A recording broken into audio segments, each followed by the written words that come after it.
Assalamualaikum warahmatullahi wabarakatuh. Sobat semua, ada sebuah pertanyaan. Saya bacakan pertanyaannya. Apa yang harus saya lakukan? Saya memiliki orang tua yang semasa hidupnya banyak berbuat dosa. Orang tua saya tidak pernah sholat, suka berhutang, tidak mau membayar utang, dan banyak keburukan lain yang pernah dilakukan orang tua saya di semasa hidupnya. Kalau memikirkan bagaimana kondisi orang tua saya itu, saya sangat sedih sekali. Saya menangis memikirkan orang tua saya yang akan masuk neraka. Mohon petunjuknya apa yang harus saya lakukan dan bagaimana cara saya berbakti dan menyenangkan orang tua yang sudah meninggal. Itu pertanyaannya. Sobat semuanya, yang pertama yang harus kita lakukan adalah kita tidak boleh terlalu sedih berlama-lama dengan masa lalu orang tua kita. Tidak boleh sedih berlebihan dengan kondisi orang tua kita di masa lalu. Karena apa? Karena sedih yang lama, berlama-lama, kemudian sedihnya itu berlebihan, itu adalah proyeknya setan. Proyeknya setan untuk membuat diri kita itu merasa lemah, merasa tak berdaya, merasa tidak mampu, dan lain sebagainya. Sedih boleh, tapi syaratnya ada dua. Tidak boleh berlama-lama dan tidak boleh berlebihan. Jadi kita terima dulu kondisi orang tua kita. Kita terima dulu, kita ikhlas dulu keadaan mereka masa lalu, ya. Kita ridho dulu dengan kondisi mereka masa lalu. Jadi yang pertama itu, kondisikan hati kita untuk menerima. Ya memang seperti itu apa adanya. Kita terima dulu, gitu ya. Kita ikhlaskan dulu kondisinya. Kemudian yang kedua, kita tidak boleh melakukan justifikasi bahwa si A masuk neraka, si B masuk surga. Tidak boleh. Karena kita bukan Tuhan, ya. Dan kita tidak boleh menjustifikasi orang-orang tertentu apakah dia masuk neraka ataupun masuk surga, kecuali orang-orang yang sudah ditetapkan oleh Allah bahwa dia akan masuk surga atau dia masuk neraka. Dalam kasus ini kita tidak bisa menjustifikasi. Seburuk apapun orang tua kita di masa lalu, kita tidak boleh menjustifikasi bahwa kelak dia akan masuk neraka. Ya. Itu yang kedua. Kemudian yang ketiga, ada 3 amalan, ya, yang sangat penting bagi seseorang yang sudah meninggal. Artinya apa? Meskipun dia sudah meninggal, tapi dia masih bisa mendapatkan tambahan-tambahan amalan. Ya. Dia masih bisa mendapatkan tambahan-tambahan amalan untuk memperbanyak amalan kebaikan, sehingga ketika ditimbang nanti di akhirat, amalan kebaikannya itu seimbang dengan amalan keburukan, atau mungkin amalan kebaikan itu lebih berat daripada amalan keburukan.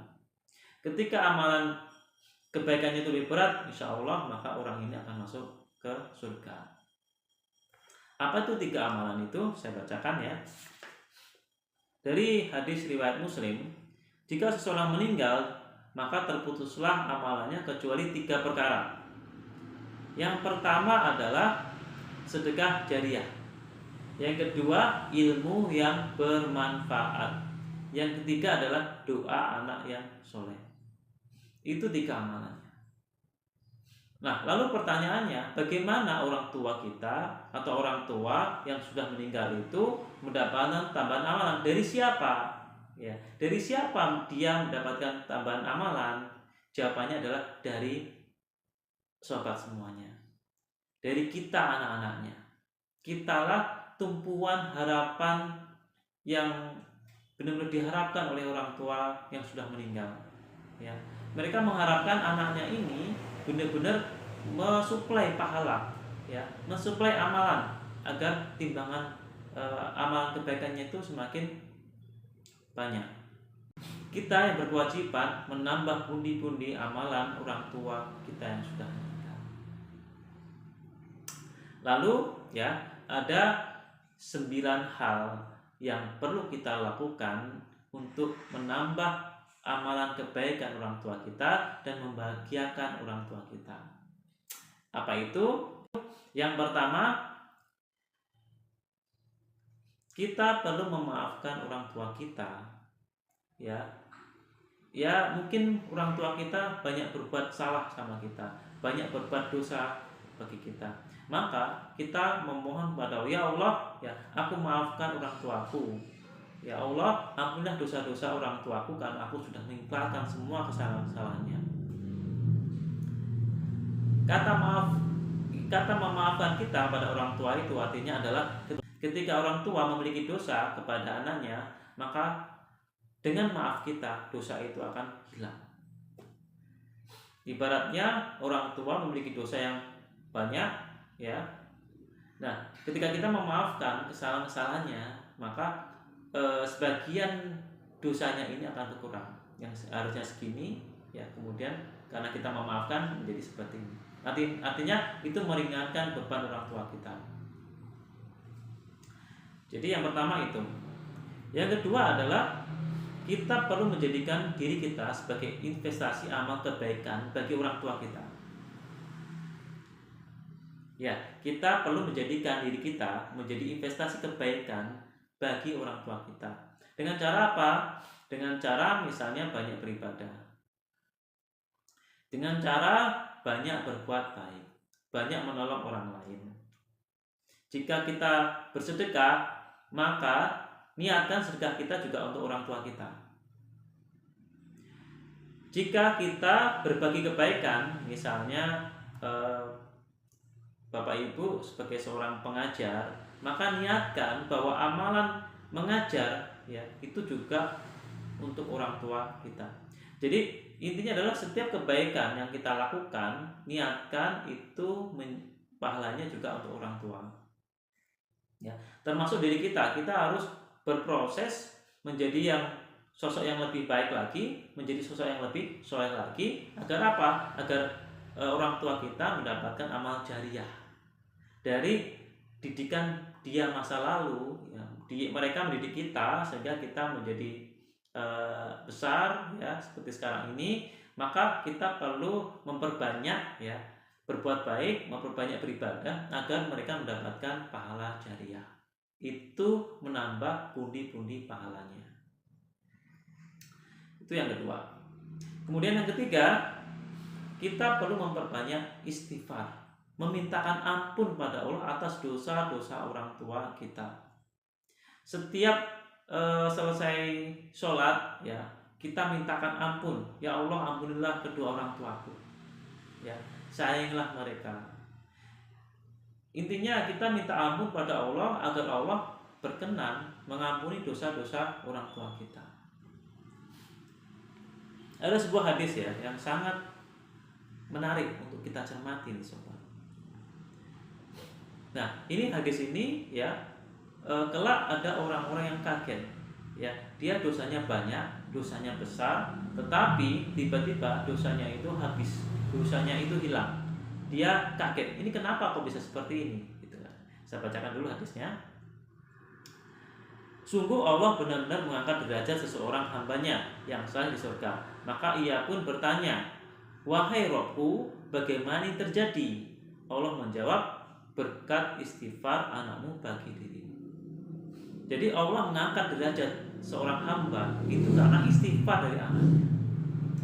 Kalau kita ingin mengangkat orang tua kita, mengangkat derajat orang tua kita, maka kita harus banyak-banyak beristighfar, banyak-banyak minta ampun ya atas dosa-dosa orang tua kita kepada Allah. Insya Allah orang tua kita akan mendapatkan hadiah sangat berharga, yaitu diangkat derajatnya. Itu yang ketiga, yaitu banyak beristighfar, mintakan ampunan kepada Allah atas dosa-dosa orang tua kita. Yang keempat, agar orang tua kita itu mendapatkan amal jariah, maka kita harus menggunakan sebisa mungkin ya, bukan harus, sebisa mungkin menggunakan barang-barang milik orang tua kita. Misalnya di situ ada mukena yang sudah bagus, pakai. Itu ada sajadah yang bagus, pakai. Itu ada Al-Qur'an ya, baca-baca sering-sering menggunakan Al-Qur'annya orang tua kita. Itu pahalanya akan sampai pada orang tua kita, insya Allah gitu ya. Pahala akan sampai. Jadi peninggalan orang tua kita itu pakai aja, gunakan aja. Apa itu? Ya, termasuk misalnya ya di dapur ada wajannya, ada piring-piringnya, ada semua yang barang-barang itu yang masih bisa digunakan pakai, maka itu menjadi amal jariah. Kemudian yang kelima, ketika ada barang-barang yang sekiranya tidak kita perlukan atau tidak kita butuhkan, maka sedekahkan barang-barang itu. Misalnya adalah baju, yang di situ banyak sekali ya, di baju-baju di lemari, maka bawa baju itu sedekahkan, ya. Atau barang-barang yang lain sedekahkan. Ketika barang-barang yang kita sedekahkan digunakan oleh orang lain, ya, dan itu akan menjadi amal jariah bagi orang tua kita. Itu akan menambah pundi-pundi pahala orang tua kita. Kemudian yang keenam, kita perlu melunasi utang-utangnya agar utang-utang itu tidak menjadi beban. Ya, utang kalau tidak dilunasi di dunia akan dilunasi di akhirat. Utang, ya, cara melunasi di dunia dengan membayarnya, memakai uang. Nah, ketika kita harus melunasi utang di akhirat bukan dengan uang lagi, dengan apa? Dengan pahala. Pahala kita diambil untuk melunasi utang. Pahala kita diambil lagi untuk melunasi utang. Nah, kalau seandainya pahalanya habis, bagaimana cara melunasinya? Maka cara melunasi adalah dosa-dosa orang yang pemilik utang itu, ya, itu akan diberikan pada yang berutang. Dosanya diambil diberikan pada yang berutang. Sehingga apa? Orang yang banyak utang itu, ya, pahalanya habis, ya, kemudian dosanya semakin banyak. Kalau dosanya semakin banyak, artinya apa? Artinya neraka dia akan semakin lama dan semakin dalam lagi. Ada sebuah cerita, ya, seseorang yang pahalanya itu lebih daripada dosanya. Ini pahalanya lebih besar, ya, ini dosanya lebih sedikit. Nah, kemudian ketika dia mau melangkah ke surga, tiba-tiba ada banyak orang yang protes, mengadu kepada.